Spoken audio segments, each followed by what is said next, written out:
You're listening to the REI Marketing Nerds Podcast, the leading resource for real estate investors who want to dominate their market online. Dan Barrett is the founder of AdWords Nerds, a high-tech digital agency focusing exclusively on helping real estate investors like you get more leads and deals online, outsmart your competition, and live a freer, more awesome life. And now, your host, Dan Barrett.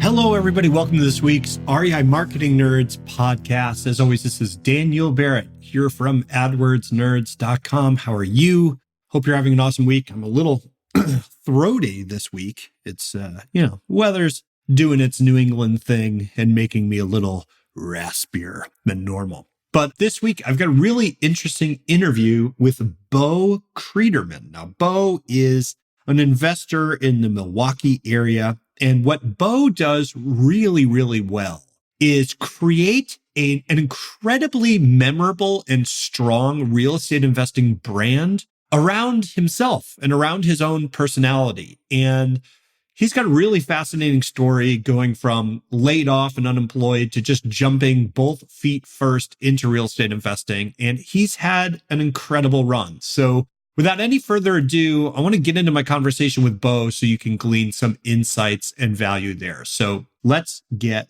straight into my conversation with Beau Kriedermann.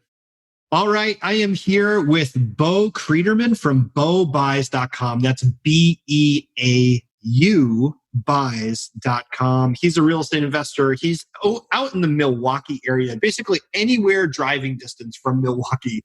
He is investing there and doing a really incredible job. So I want to make sure we kind of jump straight into this conversation. Beau, thank you so much for coming on the show, man. It's a pleasure to have you. Thank you for having me. Yeah. So I like to jump in and kind of, jump in by looking back. And I'd love to know how you got started in real estate investing. What was your into this whole kind of industry? Yeah. Well, I got started in 2008. So right as things were kind of crashing is when I jumped in. So I had bought my own house. I was working a normal job, like a kind of a crappy job. And I've never actually had a good job. I've only worked for myself when I started making any kind of money. But I was working kind of a crappy job at a university locally here, doing like basic tech support and stuff for classrooms. But they decided that they were going to downsize and make some layoffs. So a little bit before that, I had bought a house and I fixed it up and I was going to try to sell it and buy a nicer house. So I had done the work myself. And I did a thing called How to Sell Your House in 5 Days. So it was a book. And the whole concept was you list your house for half of what you think it's worth. And you hope that people will come see it and then they'll get all excited about it. And then they'll bid each other up over to what it actually is worth. Okay. But that did not work. But it was a good concept. And I think maybe it would have worked maybe 20 years ago or something, because they had you putting out signs in like the neighborhood and stuff. And I don't know. I just don't think there was enough serious buyers to actually, there's just too many ways to look at properties where I couldn't find the serious people in that method of trying to find people. But anyway, that did not work.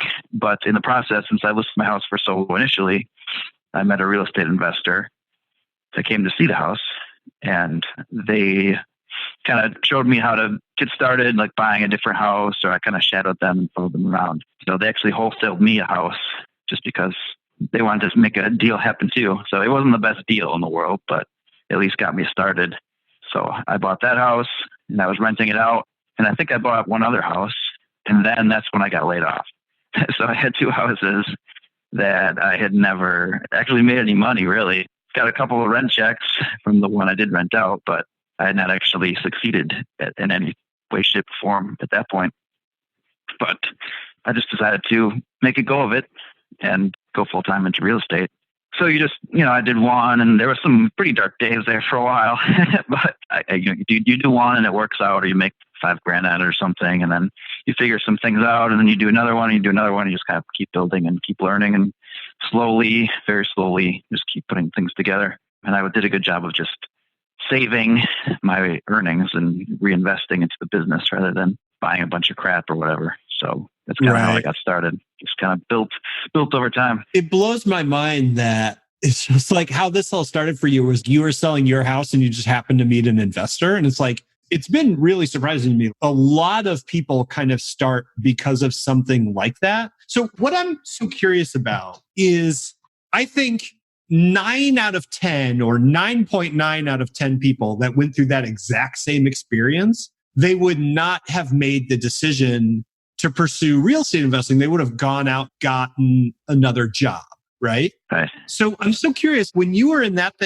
situation where it's pretty dire, you had both these houses, you just got laid off. What was it that made you be like, you know what? No, I'm going to do this other thing. What made you jump into that versus kind of going back to what you were probably more comfortable doing? Yeah. I mean, I was pretty young. So I was in my early 20s. So, I didn't have a lot to lose really. I mean, I had my house that I'd bought, so I could have lost that. But I was living there. But my brother was living with me. He was basically house hacking, where he lived there and he paid me rent. I owned the house. So my expenses weren't too terribly high. But I don't know. I just decided that I just got to try something and make a go of it. So now it just seemed like the time.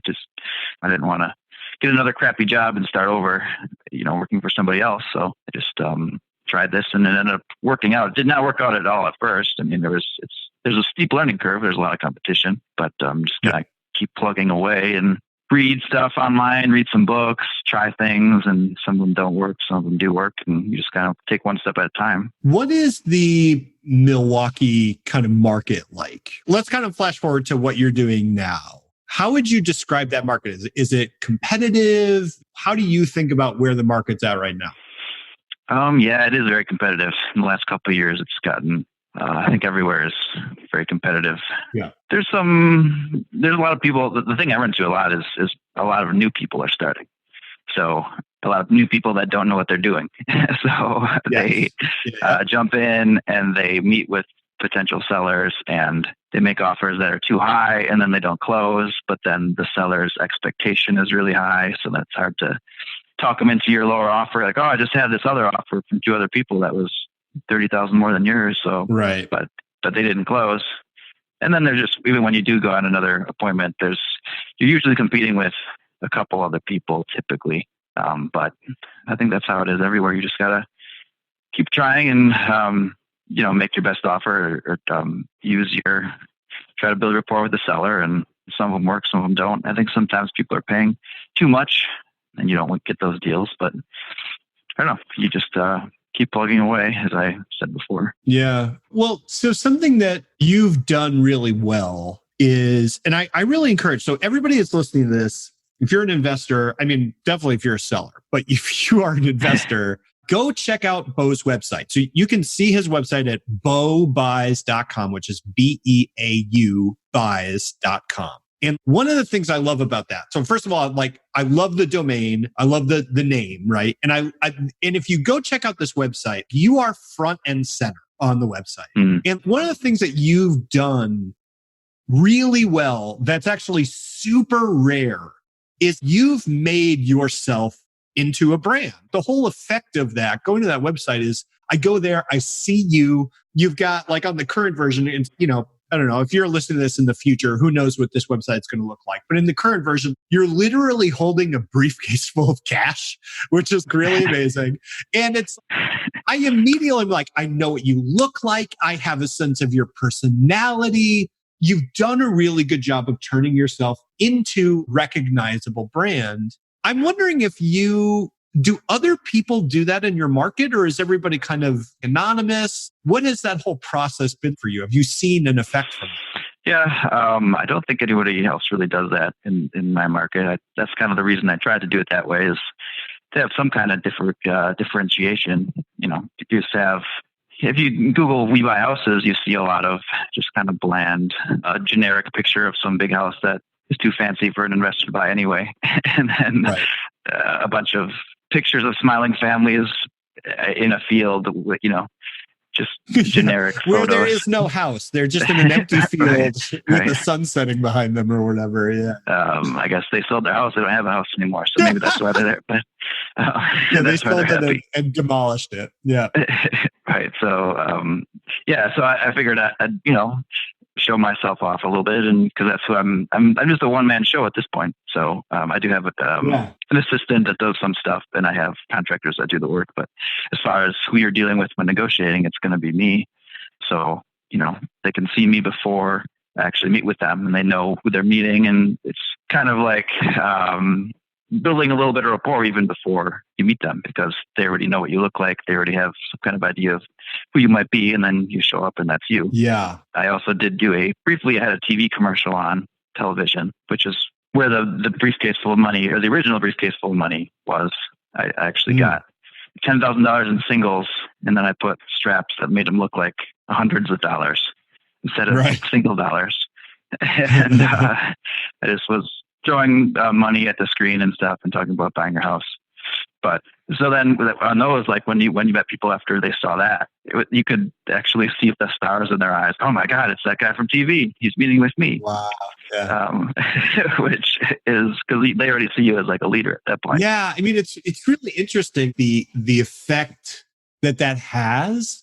So I'm really curious about that. Break down like the experience of what was it like having a TV commercial? It sounds like you're not doing it anymore. So what was the end result of it? Was it, was it like good for the business, but maybe not for long term? Or what was that whole experience like? Well, it was early on. So I hadn't really done a lot of pay-per-click or direct mail at that point. But again, I was pretty young, and I was like, oh, I want a TV commercial. That'd be so awesome. People would see me on TV. I'd be like a celebrity.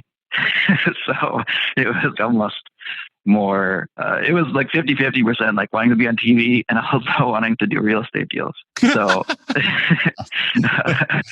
so you just killed two birds with one stone in this one TV commercial. It's amazing. Yeah. Right. So I did it, and it was really fun. You kind of feel like a big shot, which is always fun for me anyway. It doesn't happen a lot. So, they help you make your commercial, and you go into a TV studio and all that stuff, and planning it. I planned it myself and wrote the whole thing myself. Not that it was that difficult, but yeah, it was a good experience. I did get a few deals from it. At the time I thought, oh, this isn't, it's kind of expensive. I'm not getting that many deals from it, but all marketing is kind of expensive. So, I don't know. I might do it again one day. The thing is though, when you do a TV commercial, you're blasting out to everybody. So whether they have a house or not, whether they're at a certain age, whether who knows, kids are watching, adults are watching, you can pick a time slot or whatever that, a certain demographic is paying attention. But with pay-per-click or direct mail, you can kind of pick who you want to see your ad. So your money is being spent more efficiently rather than just blasting everywhere. Although I probably got some deals that I wouldn't have gotten otherwise, because just people are seeing it that are not necessarily being marketed to in a different way. And actually, just recently this summer, someone called me and I did a deal where I made like $20,000 off the TV ad that they had seen, 7 years ago or whatever. So they saved my number that whole time. That's amazing. They put it on their fridge or something, and they were like, someday. Right. I don't know where they saved it. I don't know if they had the same phone that whole time and they saved it in their contacts. But they remembered me and they saw me. It was the same thing where they see you.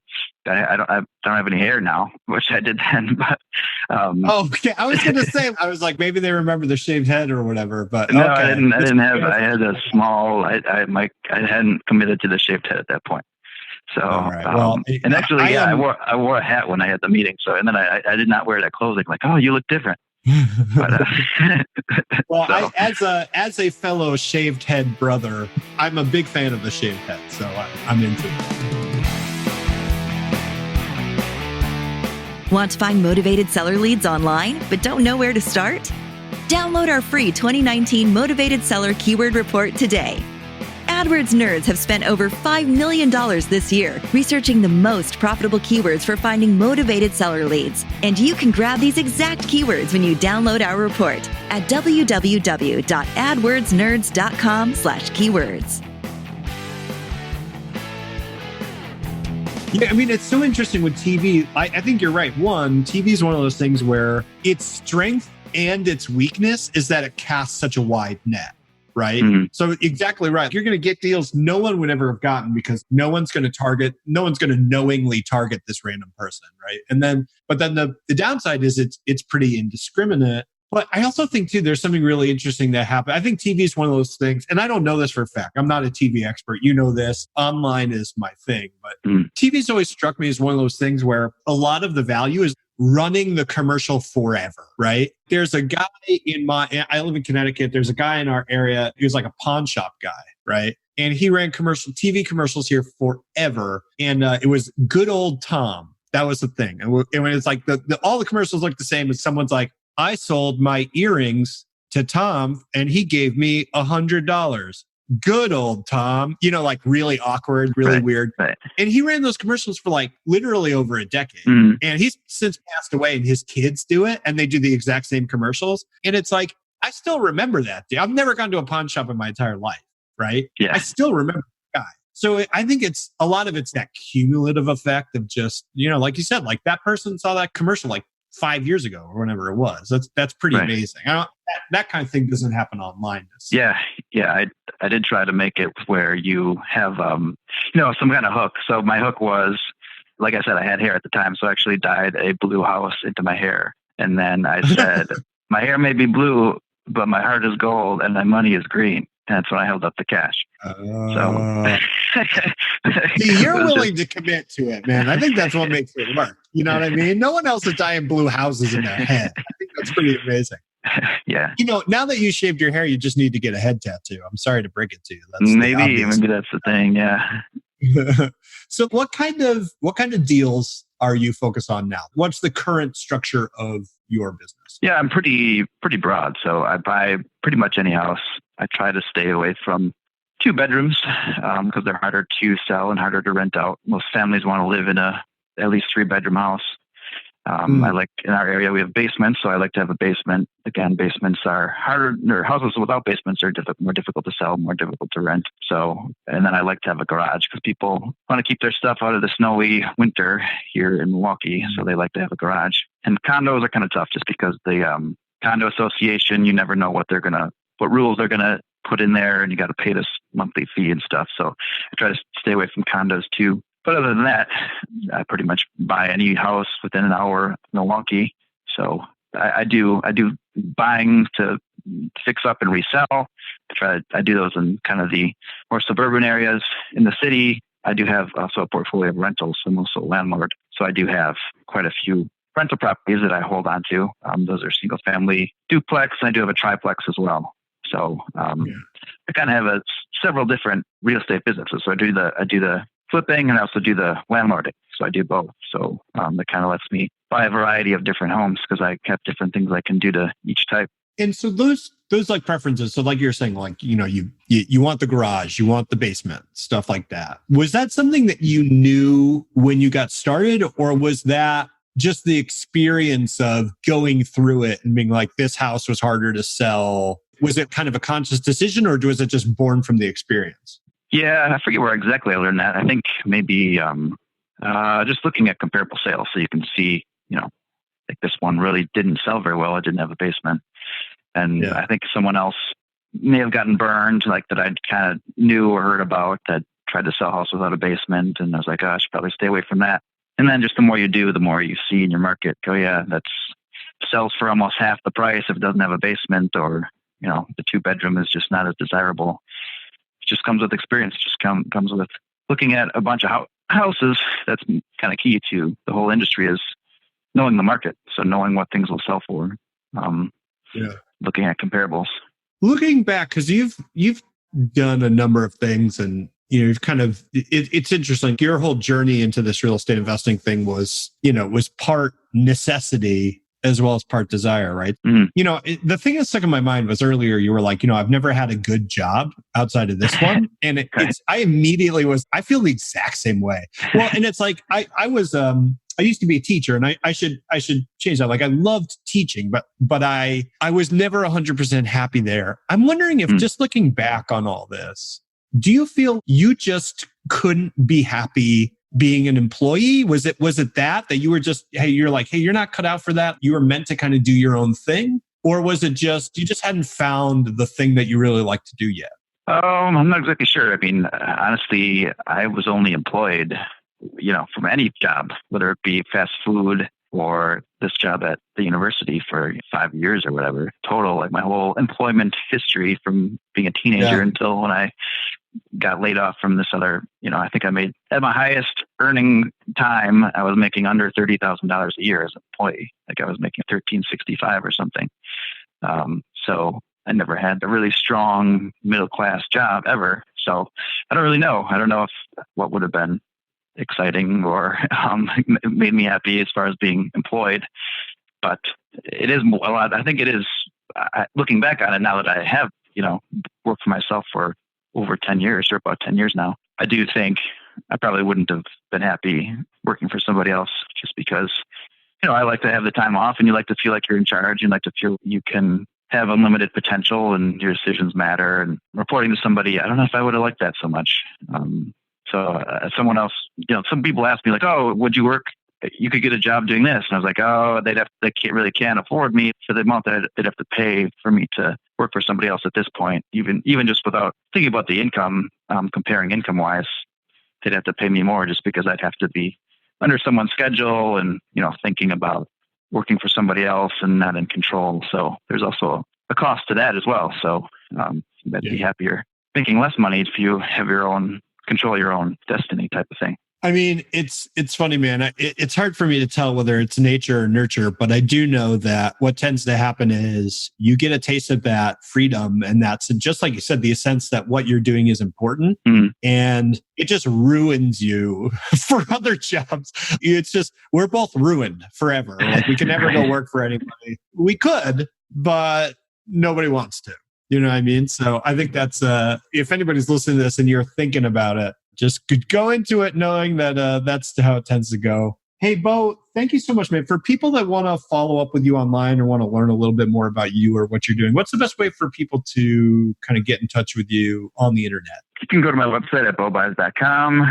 You can go to facebook.com/ I think it's /Beau Buys Houses. You can just Google Beau Buys. And I don't know about Instagram. I just started it, but maybe I won't give that away. So the best way to do it is my website, beaubuys.com, or facebook.com/ Beau Buys Houses. All right, cool. And I'm going to look up everything that you got there. I'm going to make sure that we put the links in the show notes for this episode. So anybody that wants to go check it out, I'll make sure the links get up there and everything. Beau, thank you so much, man. This is a real pleasure having you on. And like I said, to anybody who's listening to this, Beau brings a really unique take to what we all are kind of involved in. And I highly recommend that you all go check them out. So Beau, thank you so much for sharing with the audience, man. We really appreciate it. Thanks for having me. It was fun.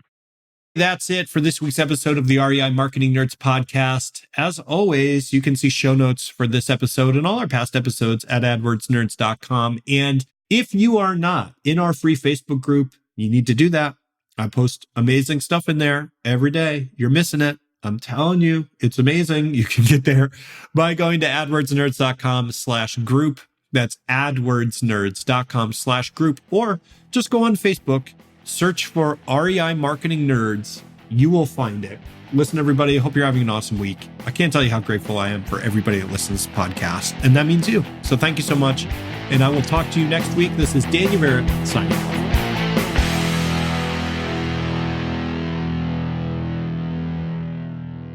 This is the podcastfactory.com.